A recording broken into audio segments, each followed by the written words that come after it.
네, 우리는 계속해서 이스라엘 남유다의 왕에 대한 말씀, 우리 역대하 말씀을 나누고 있습니다. 다윗, 솔로몬, 르호보암, 아비야, 그리고 오늘 이어지는 왕은 바로 아사왕, 바로 이 아사왕에 대한 말씀입니다. 많은 분들이 이 아사왕에 대해서 조금은 낯설게 느끼실 분들도 계실 거라 생각이 듭니다. 그런데요, 이 아사왕은 사실 굉장히 중요한 왕입니다. 하나님께서 인정하시고 하나님께서 특별하게 사용하셨던 귀한 왕 중에 한 명이라고 분명히 말씀은 우리에게 이야기합니다. 특별히 그의 통치 초기를 바라보면요, 거의 흠잡을 데가 없습니다. 하나님 앞에서 정직하게 행하였고요, 하나님이 기뻐하시는 그런 든든한 나라로 이스라엘 백성들을 인도했습니다. 아사는 먼저 그 이름이 치료자라는 이름에 걸맞게 영적으로 병들어 있는 그 나라를 하나님이 기뻐하시는 건강한 나라로 변화시켜 나갑니다. 하나님이 바라보시기에 정의와 선을 행하는 그런 모습으로 나라를 세웠고요, 하나님이 기뻐하시지 않는 우상을 제거합니다. 그리고 여러 성읍들을 건축하여서 나라를 든든하게 세우는 역할을 합니다. 여러분, 오늘 이 말씀을 읽어보신 분들은요, 자주 등장하는 한 단어를 이렇게 보실 수 있을 것입니다. 여러분, 무려 5번이나 걸쳐서 등장하는 하나의 단어가 있습니다. 무엇일까요? 바로 평안이라고 하는 단어입니다. 이 평안이라는 단어가요, 거듭해서 반복되는데요, 그의 통치 초기 무려 10년 동안 나라 전체가 평안했다라고 말씀합니다. 그것을 반복적으로 하나님께서 평안을 주셨다라고 이야기를 하고 있습니다. 여러분, 여기서 평안이라고 하는 단어는 특별히 샤가트라고 하는 단어입니다. 이 단어의 뜻은 전쟁이 없다라는 것입니다. 걱정과 근심이 없다라는 것입니다. 그래서 평안하다라는 것입니다. 여러분, 많은 사람들이 인생에서 가장 원하는 것이 무엇이냐라고 얘기하면 그런 이야기를 참 많이 합니다. 걱정, 근심 없이 마음 편한 것이 최고라고. 이곳에 계신 분들도 많이 그런 분들이 계시죠? 걱정, 근심 없이 마음 편한 것만큼 좋은 게 어디 있습니까? 오늘 말씀에서는요, 바로 아사왕이 그 놀라운 평안의 복을 누렸다라고 말씀하고 있습니다. 여러분, 평안하게 살고 싶으십니까? 걱정, 근심 없이 아사왕처럼 평안하게 인생을 즐기고 싶으십니까? 그렇다면 오늘 이 말씀을 주목하십시오. 먼저 1절과 2절은 이렇게 말씀하고 있습니다. 1절 후반부에요, 그의 시대에 그의 땅이 10년 동안 평안하니라 이렇게 말씀한 다음에 그 다음에 이렇게 이어서 그 평안의 이유를 말씀합니다. 아사가 그의 하나님 여호와 보시기에 선과 정의를 행하여. 여러분, 아사가 가장 먼저 한 것은 무엇입니까? 그는 하나님 여호와 보시기에 기뻐하시는 일들을 시작합니다. 하나님이 기뻐하시는 선과 정의를 행합니다. 하나님이 기뻐하시지 않는 우상들을 제거합니다. 그것이 그가 처음으로 감당했던 일입니다. 그래서 오늘 말씀에서는요, 아사가 그의 하나님 여호와라고 말씀합니다. 아사는요, 그의 하나님, 곧 아사의 하나님, 나의 하나님과 함께하고 있는 것입니다. 그냥 조상 대대로 섬겨왔던 하나님이 아닙니다. 그 하나님은 그의 하나님입니다. 아사의 하나님입니다. 그것이 그가 평안을 누리게 된 첫 번째 시작점입니다. 여러분, 이 아사 왕에 대한 말씀이 14장에서 16장까지 계속해서 반복돼서 그의 이야기가 진술됩니다. 그런데요, 그 전체를 바라보면 가장 많이 등장하는 동사는 찾다라고 하는 단어입니다. 여호와를 찾았다라는 것입니다. 여기서 찾았다라는 것은 그냥 이렇게 어슬렁 찾았다는 것이 아니라 반복해서 찾았다라는 것이고요, 열심으로 찾았다라는 것이고요, 그리고 간절하게 찾았다라는 것입니다. 시편 42편 1절, 하나님이여 사슴이 시냇물을 찾기에 갈급함같이 내 영혼이 주를 찾기에 갈급하니이다. 여러분, 이 마음이 아사의 마음이었습니다. 하나님을 찾는 인생, 하나님을 나의 하나님으로 모시고 하나님 보시기에 기뻐하시는 삶을 살아가는 그 인생, 하나님은 그 인생에 평안을 주십니다. 여러분, 사람이 잘 산다는 것은 무엇일까요? 여러분, 우리는 이런 말을 자주 표현합니다. 저 사람 잘 살아. 저 집 되게 잘 산대. 여러분, 그런 이야기를 할 때 우리는 자연스럽게 저 사람의 집이 부자인가 보구나 이런 생각을 합니다. 여러분, 참 신기하지 않습니까? 여러분, 부자는 돈이 많은 사람입니다. 그것도 좋은 것이죠. 그런데 그것이 꼭 잘 사는 것의 대명사는 아닙니다. 그렇죠? 신기하게 우리 한국 사람들은요, 저 사람 잘 산대 그러면 그 사람 돈이 많대, 부자대, 이런 얘기를 한다는 것입니다. 근데 여러분, 진짜 사람이 잘 산다는 것은 무엇일까요? 여러분, 사람이 잘 산다는 것은요, 사이가 좋다라는 의미를 가진다라고 합니다. 여러분, 우리가 인간이라고 사람을 지칭하는데요, 이 인간이라고 하는 단어를 쓸 때 인자는 사람 인자고요, 간자는 사이 간자입니다. 그래서 사람이 잘 사는 것은요, 사이가 좋은 상태로 살아가는 것입니다. 여러분, 인생을 잘 사는 건 사이좋게 살아가는 것입니다. 가족과 사이좋게 지내는 것이고요, 교인들과 서로 사이좋게 지내는 것이고요, 우리 이웃들과 사이좋게 지내는 것입니다. 그러면 그 인생은 좋습니다. 그리고 평안합니다. 행복합니다. 사이좋게 지내는 것이 평안의 비결입니다. 네, 여러분, 우리 어린아이들 한번 보십시오. 우리 어린아이를 보면 그 관계의 아주 핵심을 보게 됩니다. 여러분, 아이에게 부모는 우주다라는 말이 있습니다. 우리 교회 우주 말고요, 네, 온 세상을 지칭하는 우주다라는 의미입니다. 아이에게 부모는 우주입니다. 그의 모든 인생에 가장 중요한 존재이고요, 그가 보고 느끼고 듣는 모든 것들을 결정합니다. 그래서 아이가 부모와 사이가 좋으면요, 그 아이는 평안합니다. 여러분, 동의하십니까? 네. 제가 특별히 이 청소년 아이들과 사역을 한 기간이 좀 있는데요, 제가 참 기억에 남는 아이가 있습니다. 이 아이는 사실 참 이렇게 아이들 사이에서 그렇게 뛰어난 친구가 아니었습니다. 왜냐하면 좀 공부도 잘 못했고요, 그리고 친구 관계도 사실 그렇게 잘하지 못했습니다. 그리고 좀 외모적으로도 사춘기 시절인데 굉장히 좀 이렇게 살이 많이 쪄서 친구들에게 좀 놀림을 받는 그런 친구였습니다. 그런데 신기하게 그 친구는 참 밝았습니다. 아니, 왜 이렇게 아이가 밝을까? 밝을 이유가 사실 별로 없는 것 같은데, 근데 저는 분명히 그 이유를 알게 되었습니다. 그 어머니랑 너무 친한 거예요. 너무 사이가 좋은 거예요. 엄마에게 자신의 이야기를 다 이야기하고요, 그 엄마에게는 비밀이 없는 거예요. 그 엄마와 사이가 좋으니까 이 아이의 존재가 평안함 가운데 머무는 것을 볼 수 있었습니다. 사랑하는 여러분, 모든 인간에게는 부모가 있습니다. 우리에게 육적인 부모가 있습니다. 근데 여러분 아시지요? 육적인 부모 이전에 모든 사람에게 진정한 부모이신, 영적 부모이신 하나님이 계십니다. 그 하나님과 사이가 좋은 사람, 그 사람은 자연스럽게 평안을 누립니다. 잔잔한 평안을 누립니다. 그런데요, 하나님과 관계가 좋지 않으면, 사이가 좋지 않으면 그 존재는 흔들립니다. 폴 틸리는 이런 이야기를 했습니다. 신은 존재의 토양이다.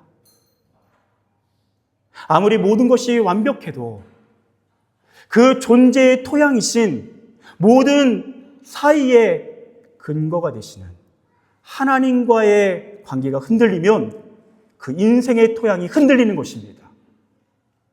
그래서 자연스럽게 평안과 멀어지는 것이죠. 여러분, 오늘 말씀의 아사는요, 자신의 존재의 토양이신 하나님과 참 사이가 좋았습니다. 저는 여러분에게 묻고 싶습니다. 여러분, 요즘 하나님과 사이가 어떠십니까? 사이가 좋으십니까? 그렇다면 아마 평안하실 것입니다. 여러분, 혹시 요즘에 하나님과 좀 사이가 안 좋고 어색하고 멀어져 계십니까? 그렇다면 아마 그 평안이 쉽지 않으실 것입니다. 오늘 말씀은 저와 여러분에게 가장 평안할 수 있는 길을 먼저 그 가장 근본적인 길을 알려줍니다. 그것은 하나님과 좋은 사이를 누리는 것입니다. 하나님이 기뻐하시는 것을 기쁘게 행하는 것입니다. 하나님이 기뻐하시지 않는 것을 제거하는 것입니다. 그렇게 하나님과 좋은 관계로 나아가는 저와 여러분의 삶 가운데 하나님의 평안의 복을 주실 줄 믿습니다. 그것이 오늘 주님께서 우리에게 말씀하시는, 약속하시는 하나님의 복입니다. 여러분, 또한 오늘 우리가 이 말씀 속에서 주목해야 될 내용이 있는데요. 여러분, 우리 5절 말씀을 한번 보기 원합니다. 여러분, 5절 말씀을 한번 보시고요. 다 같이 한번 합독해 보도록 하겠습니다. 5절 합독합니다. 시작. 또 유다 모든 성읍에서 산당과 태양상을 없애매 나라가 그 앞에서 평안함을 누리니라. 아멘. 여러분, 오늘 이 말씀에서요, 우리가 주목해야 될 이 표현을 다시 한번 주목하기 원하는데요. 남유다 전체가 평안을 누리게 되는 배경이 설명되는데, 그것은 유다 모든 성읍에서 산당과 태양상을 제거합니다. 그러자 어떻게 됩니까? 우상을 제거하니까 평안함을 누리게 되었다라고 이야기합니다. 여러분, 그렇다면요, 평안함을 누리지 못하는 이유를 우리는 알게 됩니다. 그 이유는 우리 삶에 우상이 있기 때문입니다. 여러분, 우상은 어떤 존재입니까? 우상은 하나님이 우리에게 주시고자 하는 평안을 갉아먹는 주범입니다. 여러분, 하나님께서 왜 우리에게 우상을 제거하라고 하십니까? 그것이 하나님과 관계를 위한 것이기 때문에 맞습니다. 네, 그것만이 아닙니다. 우상이 있으면 우리의 삶에 평안이 스밀 공간이 없기 때문입니다. 여러분, 그렇다면 우상은 무엇입니까? 우상은 단순한 돌과 나무로 조각된 형상만이 아니지요. 마틴 루터는 그의 대교리 문답에서 우상을 이렇게 설명합니다. 오직 마음의 믿음과 신뢰만이 신을 만들 수 있고 우상을 만들 수 있습니다. 당신의 마음이 매달려 있고 당신의 모든 것을 지탱하는 대상, 그것이 당신의 신입니다. 여러분, 우상은 무엇입니까? 우상은 하나님보다 더 의지하고 하나님보다 더 사랑하고 하나님보다 더 갈망하는 것들입니다. 그것이 어떠한 형상이 아닐지라도 우리 삶에 존재하는 모든 것들이 우상이 될 수 있다는 의미입니다. 우리의 꿈, 비전, 성공, 돈, 명예, 취미, 오늘날 많은 사람들이 애용하는 스마트폰까지, 여러분, 이 모든 것들이 우리의 우상이 될 수 있습니다. 여러분, 요즘에 유행하는 말씀 구절 아십니까? 스마트폰은 나의 목자시니 내게 부족함이 없으리로다. 스마트폰만 있으면 만족합니다. 스마트폰이 없으면 불안합니다. 참 적나라한 표현이죠. 그것만이 아니라 우리에게 허락하신 많은 은총의 선물들도 우리의 우상이 될 수 있습니다. 우리가 사랑하는 사람, 심지어 자녀까지도. 저도 자녀를 키우고 있는데요, 가끔 무섭습니다. 이 자녀를 너무 사랑하면서 이렇게 흘러가다 보면 나도 모르는 사이에 하나님을 망각하고 자녀를 위해 살 수 있겠구나. 저도 그런 두려움에 휩싸입니다. 남편, 아내, 친구, 여러분, 그런 사람의 관계도요, 우리의 우상이 될 수 있습니다. 여러분, 그런데요, 우상이 되면 문제가 무엇입니까? 우상이 되는 순간 우리는 건강하게 사랑하지 못합니다. 집착하게 되고요. 우리의 욕망을 투영하게 됩니다. 그러다 보면 하나님보다 그 사람을 의지할 수밖에 없게 됩니다. 그것이 나중에는 우리를 불행으로 몰아넣게 됩니다. 관계 심리학이라고 하는 책이 있는데요. 이초로 심리학자가 이런 말을 했습니다. 한번 들어보십시오. 미리 알아두자. 믿었던 누구라도 나를 배신할 수 있다는 것을, 그리고 배신할 확률은 내가 어려운 처지에 있을수록 높아진다는 것을, 이것은 누구도 믿지 말라는 말이 결코 아니다. 다만 내가 믿는 누구라도 배신할 가능성이 있다는 것을 염두에 두자는 의미이다. 여러분 공감하십니까? 우리가 하나님보다 무엇인가를 더 의지할 때, 하나님보다 더 사랑할 때 그 우상이 우리를 만족시키지 못합니다. 우리를 배신하는 그 상처의 기억을 안고 살아갈 수밖에 없습니다. 우리가 하나님을 가장 먼저 인정하고 그분을 의지하고 그분을 사랑할 때 우리는 그 하나님의 사랑 안에서 우리에게 주어진 모든 것들을 건강하게, 성숙하게, 가장 아름답게 사랑할 수 있습니다. 집착하지 않고 우리의 욕망을 투영하지 않고 하나님의 방법으로 가장 균형 잡힌 모습으로 사랑할 수 있는 것입니다. 사랑하는 여러분, 여러분의 평안을 갉아먹고 있는 우상을 제거하십시오. 어떻게 할 수 있습니까? 하나님을 사랑하는 것입니다. 하나님을 내 인생의 가장 중요한 분으로 인정하는 것입니다. 그분보다 앞서 있는 그것들을 다 뒤로 미루고 하나님을 사랑하고 그분을 예배하고 그분의 말씀과 그분의 사랑 가운데 거하는 것입니다. 그렇게 살아갈 때에 하나님이 우리의 우상을 제거하십니다. 우리의 평안을 갉아먹던 우상은 제거될 것이고 다시 우리의 인생 가운데 하나님의 평안이 스며들게 될 줄 믿습니다. 그것이 하나님이 오늘 저와 여러분에게 주시는 놀라운 약속입니다. 네, 여러분 오늘 우리가 이 말씀을 아사라고 하는 이 왕의 말씀을 함께 나누면서요, 우리가 이 초반에 등장했던 이 표현을 다시 주목해야 됩니다. 그의 시대에 그의 땅이 10년 동안 평안하니라. 얼마나 평안했다고요? 10년 평안했습니다. 네, 여러분 그의 통치 기간은요 총 41년입니다. 그렇다면 무슨 의미일까요? 초반에 10년은 참 평안했습니다. 근데 이후에 31년은 평안하지 못했다라는 것입니다. 실제로 열왕기상 15장 15절에서는요, 아사와 이스라엘의 왕 바아사 사이에 일생 동안 전쟁이 있으니라 라고 말씀합니다. 10년 동안은 전쟁이 없었습니다. 걱정 근심이 없었습니다. 근데 10년이 지난 후에 그의 삶에 전쟁이 시작됩니다. 괴로운 날들이 반복됩니다. 여러분 이번 주에 큐티를 묵상하신 분들은 잘 아실 것입니다. 아사가 초반에 이렇게 하나님을 신실하게 섬겼지만 점점 변질되어 가고 있다는 것을 보게 되실 것입니다. 특별히 말년에는 하나님보다 다른 것들을 의지하고 있는 참으로 안타까운 인생의 결말을 보게 됩니다. 여러분 평안은 분명 하나님의 선물입니다. 근데 참 안타깝게도요, 우리의 죄성은 이 평안 가운데서 시간이 흐를수록 하나님을 밀어냅니다. 그리고 어느 순간 보면 평안만 있고 하나님은 없습니다.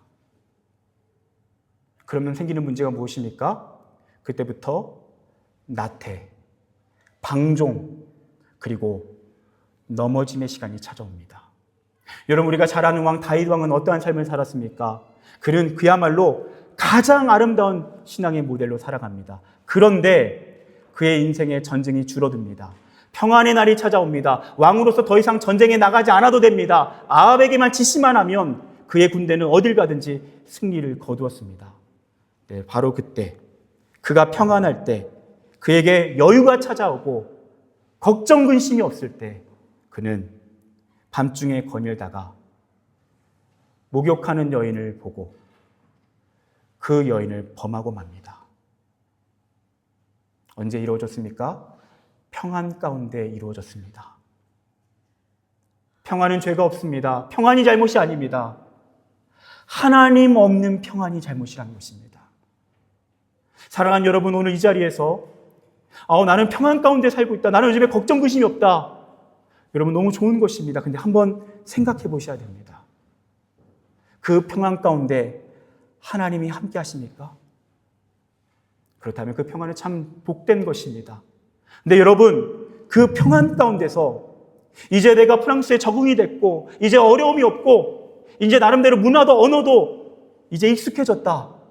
하지만 그만큼 하나님을 의지하지 못하고 있는 자신을 발견합니까? 평안 가운데 있어도 위험한 것입니다. 하나님은 그런 아사의 평안을 깨뜨리십니다. 전쟁을 통해 깨뜨리십니다. 그리고 하나님 없는 평안으로 잠들어 있는 아사를 흔들어 깨우십니다. 성경은요, 우리에게 평안을 하나님이 주시는 은혜라고 이야기합니다. 근데 여러분, 하나님께서 우리에게 주시는 평안이라고 하는 은혜만이 은혜의 전부가 아닙니다. 하나님이 주시는 우리에게 허락하시는 은혜는요, 심지어 평안을 깨뜨리는 방식으로도 우리에게 찾아온다는 것입니다. 하나님 없는 아사의 평안을 지속시키는 것, 그것은 사랑이 아닙니다. 그것은 은혜가 아닙니다. 그거는 저주입니다. 시편 119편에 고난당하기 전에는 내가 그릇 행하였더니 이제 주의 말씀을 지키나이다. 고난당한 것이 내게 유익이라. 이로 말미암아 내가 주의 율례들을 배우게 되었나이다. 전도서 7장 3절에 슬픔이 웃음보다 나음은 얼굴에 근심하는 것이 마음에 유익하기 때문이니라. 마태복음 5장에 심령이 가난한 자는 복이 있나니 천국이 그들의 것이며 애통하는 자는 복이 있나니 그들이 위로를 받을 것이며 의를 위하여 박해를 받는 자는 복이 있나니 천국이 그들의 것입니다. 사랑하는 여러분, 하나님의 은혜 안에 계십니까? 여러분, 어떤 은혜 안에 계십니까? 평안하게 하시는 은혜 안에 있습니까? 또는 평안을 깨뜨리시는 은혜 안에 있습니까? 다른 말로요, 평안 가운데 살아가십니까? 아니면 전쟁 가운데 살아가십니까?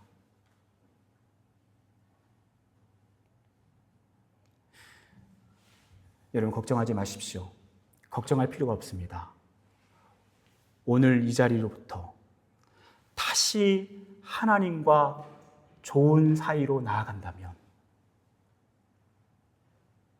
평안에 있더라도 전쟁 가운데 있더라도 걱정할 것이 없습니다. 평안 가운데 있느냐 전쟁 가운데 있느냐, 그 이전에 먼저 물으셔야 할 것은 내가 하나님과 좋은 사이 가운데 있는가? 나는 오늘 그분과 좋은 관계 안에서 그분을 사랑하고 그분을 인정하고 그분을 높이며 살아가는가? 여러분, 그렇다면 걱정할 것이 없습니다. 그 사람은 평안 가운데 있어도 그 평안은 지속될 것입니다. 그 사람이 전쟁 가운데 있어도 그 전쟁은 승리할 것입니다. 그리고 하나님의 때에 하나님이 다시 새로운 평안을 시작하실 것입니다. 하나님과 좋은 사이와 좋은 관계 가운데서 그 하나님을 사랑하는 인생 되시기를 예수의 이름으로 축복합니다. 기도하겠습니다.